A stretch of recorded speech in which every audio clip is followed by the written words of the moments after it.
all sorts of cars arriving. Matt and I have shot down for a couple of nights down Clements Millway. We're going to try and shoot in quite deep into the bush, so there's not too many other people around, and we'll see how we go. Hopefully we can find a deer in there and yeah, do it safely as well. So we've got about probably about 6 or 7 cars already here. So safer communities together, wear the blaze, and yeah, be safe. ID your target.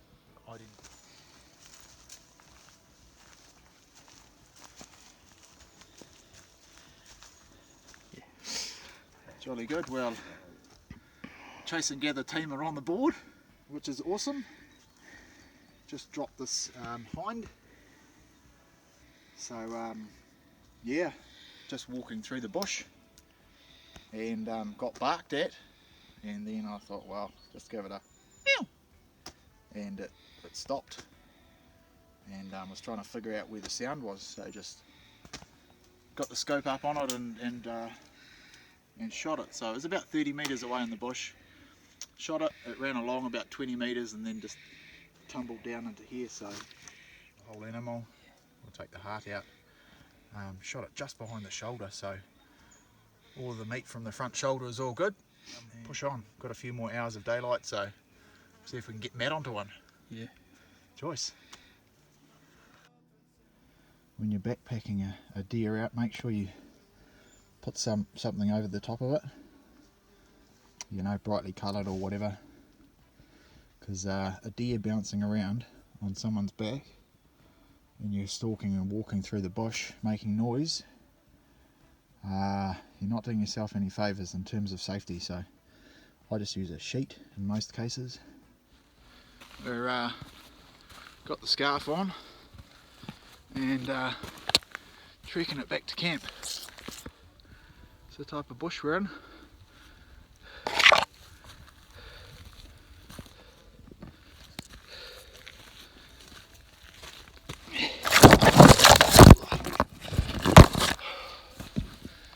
The dismounts are not always attractive, but they work.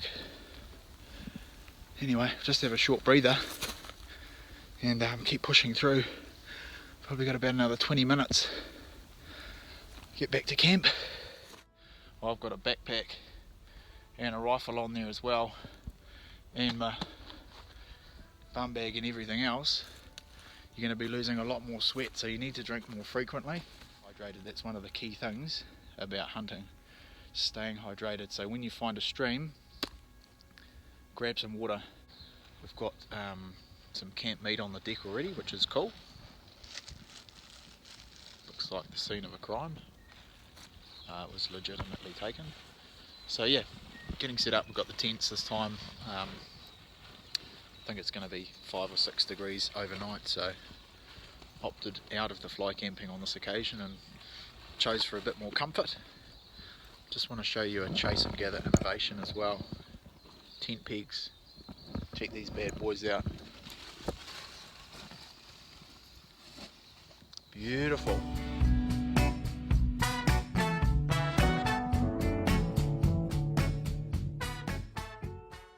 If you don't have any game carrying bags,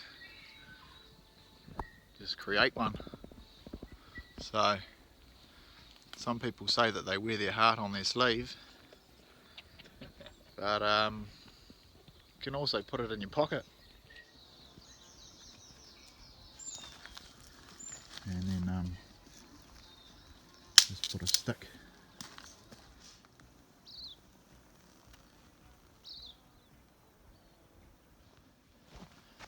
back to the whare to have some kite. A deer hanging up through the tree there. Got the windshield, got our little private light there. We've got Sika heart, salami. Salami first, or yeah, that'll get the flavour through it. Yeah, push it on through.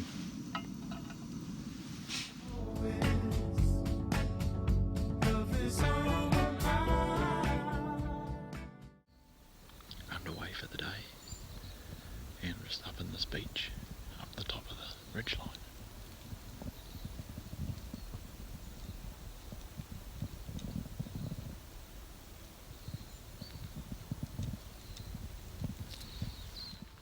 It's about 5 degrees overnight, so I'll wait for the sun to come through, see how we get on.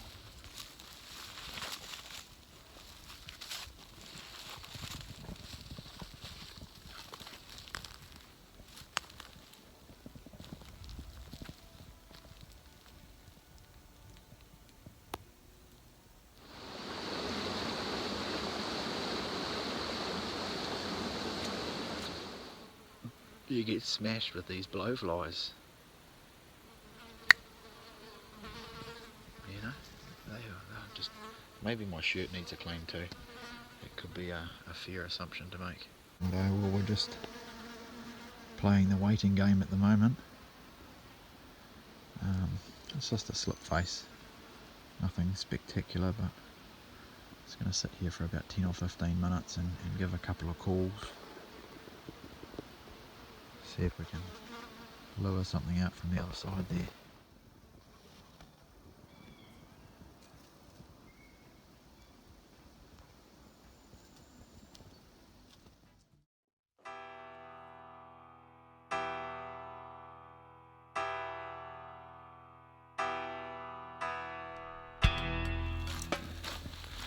There's only one reason why you're going to be carrying your mate's gun. It's because your mate has shot a deer. You're a shark and I'm swimming. My heart's still thumb. Yeah. Good, saved the meat then. Yeah, right in the neck. Nice. Got the heart. It's a fatty one. It might eat well tonight. Yeah, there we go. This is the chase and gather special, eh? The old heart in the pocket. Let's go, my love, it's very late. Till morning comes. Let's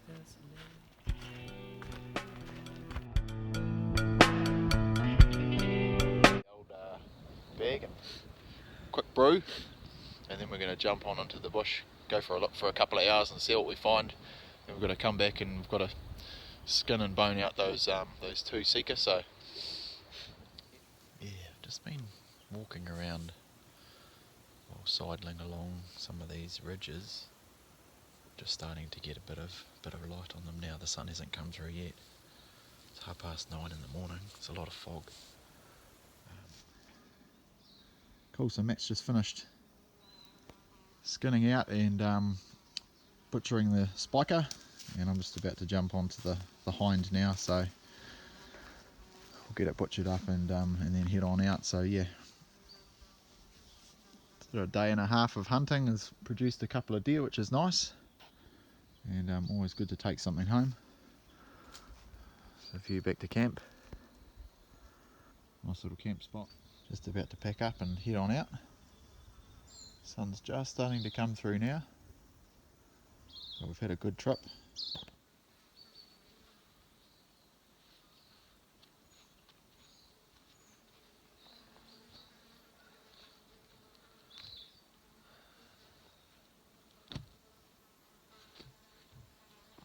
Well, that brings an end to the trip. So we're heading out to about 12 o'clock now. Just going to break down camp and push on through. Matt got his first Sika, or his first public land deer, so awesome feeling for him to tick that one off. And yeah, we've processed all the meat, so got a good haul of meat to take out, and learned a few things along the way. Saw a few other hunters, of course.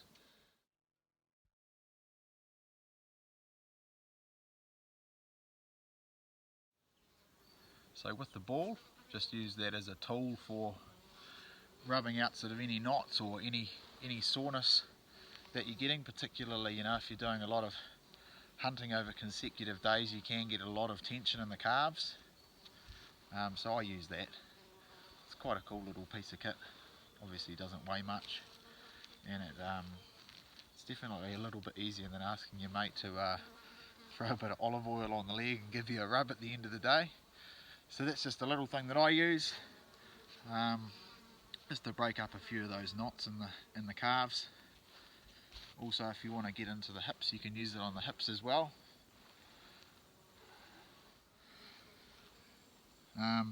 You're using this leg here to dictate how much pressure you're putting down on the ball. So if you push up higher, obviously it's not going to have as much tension onto that lateral thigh. Just move the ball backwards and forwards. Start off with the longer strokes, and then when you identify that there's a sore spot or a tension spot, just spend a bit more time working backwards and forwards over that. Cool. So that's just a trick that I use, just to keep the body supple and, you know, prepared for the next adventure or prepared for the next hill climb or whatever it might be. Chuck a tennis ball in your kit and do a little bit of mobility work while you're out there. Alright, hooroo, we'll see you on the next trip.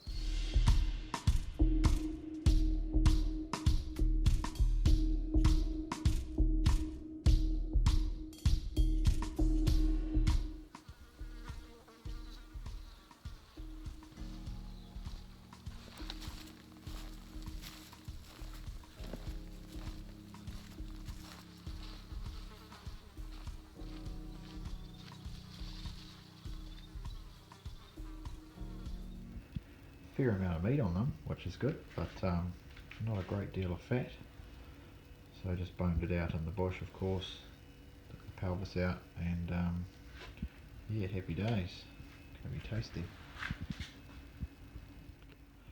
It's a hind, so I've basically taken as much meat off the femur there as I can, and I might just leave that for a slow cook type of meal. So got 4 different cuts of meat, if you like. I'm going to vacuum seal those so they remain frozen. Predominantly going to use them, I'll probably use this one here for a jerky, this one here for jerky as well. These ones here I'm going to use for stir fries, and those are just the matching pieces from the other hind quarter. So get rid of that there. I'll just take that off, cut that off the other one, and I'll probably vacuum seal that as well.